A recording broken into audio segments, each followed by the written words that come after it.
La pluie tombait comme un rideau infini sur la vallée de Balong, un endroit dont les cartes américaines donnaient le nom, mais jamais les détails. Les anciens du village disaient qu'on n'y entrait qu'une fois, et qu'on n'en ressortait plus jamais tout à fait humain. Le sergent Elliot Turner ignorait ces légendes. Ce qu'il savait, c'est que son escouade avait reçu l'ordre de retrouver une unité de reconnaissance, 10 hommes, disparus sans un signal radio 4 jours plus tôt. Juste le silence. Et ce silence, dans la jungle vietnamienne, était plus inquiétant que les tirs ennemis. La marche était difficile. La végétation était si dense que chaque pas semblait s'enfoncer dans une gorge verte qui refusait de les recracher. L'air sentait la mousse, la terre humide et quelque chose d'indéfinissable, un parfum métallique qui évoquait du sang séché. Les hélicoptères ne volaient de plus dans cette zone. Trop de pannes, trop de disparitions. Alors l'escouade avançait seule, comme coupée du monde. « On arrive à la vallée, sergent », souffla Reeves. « On y est déjà », répondit Turner, car le silence était tombé d'un coup, brutal, total. Les oiseaux avaient cessé. Les insectes aussi. La pluie semblait même se calmer, comme si elle avait peur de faire du bruit. La jungle écoutait. Turner avait vu la mort, le chaos, mais jamais il n'avait senti un lieu attendre. Ils progressèrent encore, poussant les feuilles trempées avec leurs armes. La lumière diminuait, étouffée par un plafond de branches. Une odeur étrange imprégnait l'air, l'odeur de choses enfouies depuis trop longtemps. Puis ils tombèrent sur le premier signe. Un casque américain, posé sur une souche, comme un avertissement. À côté, des traces parallèles, régulières, comme si quelque chose avait été traîné vers l'intérieur de la vallée. « Ce n'est pas normal », dit Harris. Turner toucha le sol.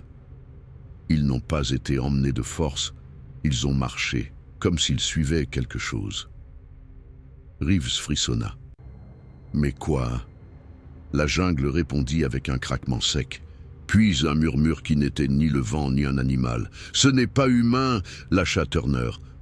La nuit tomba brutalement. Ils montèrent un camp improvisé, éclairé par des lampes rouges. Personne ne parlait.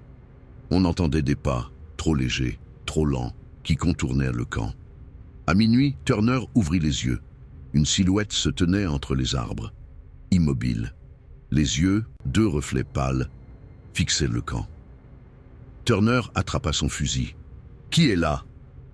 La silhouette recula lentement, puis disparut. Le lendemain, ils trouvèrent une gourde accrochée à une branche, un couteau planté dans un tronc, une photo collée à une pierre.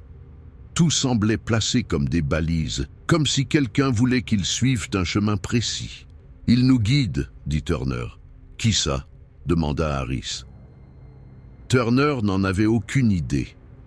Ils approchaient du cœur de la vallée. Une brume épaisse glissait entre les racines. Le sol devenait spongieux. Puis, ils arrivèrent devant un vieux bunker français avalé par la terre. On disait que des dizaines d'hommes y avaient disparu autrefois. Les Viet Cong ne s'en approchaient jamais. Ils entrèrent. L'air était froid. Le sol marqué de milliers de griffures minuscules. La lampe de Turner illumina quelque chose au fond. Une silhouette humaine. Un soldat américain debout, immobile, les yeux ouverts. Mort depuis des jours, mais sans décomposition. D'autres silhouettes apparurent dans l'ombre. 10 corps, les disparus, tous figés, leurs visages déformés par la peur. Au centre du bunker, un gouffre, un trou béant d'où montait un souffle glacé, et dans ce souffle, les chuchotements, les mêmes que la nuit. « On sort », dit Turner. Mais un bruit monta du gouffre, un pas, puis un autre. Une main apparut, un bras, un visage couvert de boue et d'ombre. Pas un homme. Quelque chose entre la jungle et l'humain. Forgé, façonné par la vallée. « Reculez !» hurla Turner. Ils sortirent du bunker en courant, poursuivis par des pas rapides, par des chuchotements devenus cris étouffés. La jungle semblait se resserrer. Ils coururent jusqu'à la rivière. La pluie effaçait déjà leurs traces. Quand ils atteignirent la rive, les bruits cessèrent. La vallée s'était tue. Ils reprirent leur souffle. Harris murmura « On oublie tout ça ». Mais Turner savait que la vallée ne s'oubliait pas. Ils décidèrent de remonter la rivière.